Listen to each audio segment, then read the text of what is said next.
Breaking news. পরীক্ষা স্থগিত 21 থেকে 25 জুলাইয়ের সকল পরীক্ষা স্থগিত। 21 থেকে 25 জুলাইয়ের সকল পরীক্ষা স্থগিত, সকল বোর্ডের।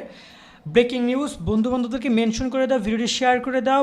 পরীক্ষাটা আর হচ্ছে না 25 তারিখ পর্যন্ত। তোমাদের রুটিনটা যদি আমরা দেখি তাহলে বিষয়টা আরও ভালোভাবে বলতে পারবো। ইতিমধ্যে নোটিশ প্রকাশ করা হয়েছে, যেখানে আমরা যদি দেখি কতগুলো পরীক্ষা স্থগিত করে, এবং ঢাকা বোর্ড নোটিশ প্রকাশ করেছে চলমান কোটা আন্দোলনের ফলে এই সিদ্ধান্ত নিয়েছে। তোমাদেরকে তারা একটা সিদ্ধান্ত দিতে পারলো অ্যাটলাস্ট, যে পরীক্ষাটা আর হচ্ছে না, অন্তপক্ষে কিছুদিনে তোমরা রিল্যাক্সে একটু বাঁচতে পারবা, কারণ টেনশনে ছিল আমি জানি।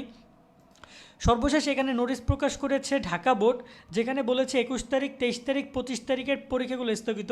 21 তারিখে তোমাদের পরীক্ষার কথা ছিল রসায়ন ফার্স্ট সেকেন্ড ফার্স্ট পেপার, ইতিহাস ফার্স্ট পেপার, ইসলাম ইতিহাস ফার্স্ট পেপার, উৎপাদন ব্যবস্থাপনা ফার্স্ট পেপার পরীক্ষা হবে না।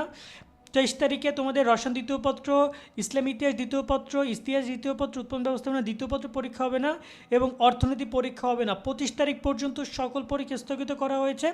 অনিবার্য কারণবশত পরীক্ষা স্থগিত করেছে। স্থগিত হওয়ার পরীক্ষার রুটিন পরে তারা জানাবে। আর 28 তারিখের পরে আবার 28 তারিখ থেকে আবার নতুন করে পরীক্ষা হবে, অর্থাৎ তোমাদের অর্থনীতি দ্বিতীয় পত্র থেকে, জীববিজ্ঞান থেকে তোমাদের পরীক্ষা শুরু হবে। বাট এর আগে সব পরীক্ষা স্থগিত। এটা তোমরা বন্ধুবান্ধবকে জানিয়ে দাও। আর আন্দোলন নিয়ে আমরা কিছু বলবো না।